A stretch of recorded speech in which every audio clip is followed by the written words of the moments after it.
Hi, this is Suzanne from the Computer Workshop. Today we're going to be talking about a feature called Format Painter.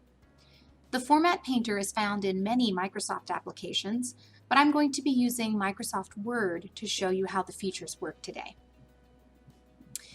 The Format Painter is located on the ribbon, either in the Home tab, or you can find it in the mini toolbar. So if I select text, you'll see the Format Painter, the paintbrush, which is what we're going to be using to copy formats and paint them onto other text within your application.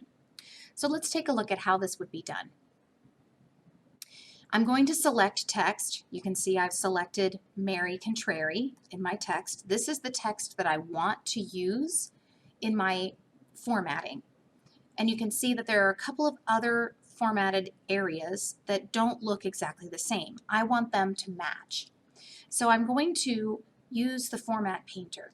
I've selected my text. I'm going to go up to the ribbon and click on Format Painter to turn it on. And then I'm just going to come down to the text for John Muffet. Now you'll notice the paintbrush symbol next to the I-beam, and I'm just going to click in one continuous motion and drag across that to paint the formatting. So now they match. So the process that I used is you have to make sure that you select text that is formatted the way that you want it, similar to dipping your paintbrush in the paint, and then you're going to drag that paintbrush across the text that you want to apply the formatting to. So let's try this again. John Moffat is now selected, and this time I'll use the mini toolbar. So normally when you drag to select text, the mini toolbar pops up.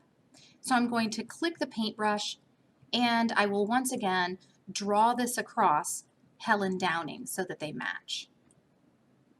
So in both cases, I formatted the text to match exactly what Mary Contrary looked like. So there was no underline, which is what was going on with John Moffat, and Helen Downing was bolded or maybe a different font. Sometimes it's easier to just use the Format Painter than it is to try and figure out what the differences are between the formatting. And in some situations, you may actually have formatting that needs to be done on multiple selections of text. So let's take a look at how we would use the Format Painter to format multiple selections in one swoop. Okay, so this time I'm going to select Mary Contrary. My mini toolbar pops up, and I'm going to double click the paintbrush so that it stays on. In previous examples, when I have painted across something, the paintbrush would turn off, but you can see that the paintbrush is still next to my I-beam. So now I can come down and I can complete correcting the areas that need to be corrected. So I'm a Blackbird is actually the wrong font, and it will even correct highlights that we don't want. So I can select Jack Nimble, and that turns off as well. Now I fixed all of the areas that need to be corrected. So when you're done using the Format Painter, you have two options. You could either go back to the ribbon and turn off the Format Painter by clicking it a third time, or my preference would be to just simply press the Escape key. That turns the Format Painter off and allows you to continue working in your Word document. I hope you enjoyed this selection today for Learn for Free Friday. Please click like and subscribe, and we'll see you next time on Learn for Free Friday.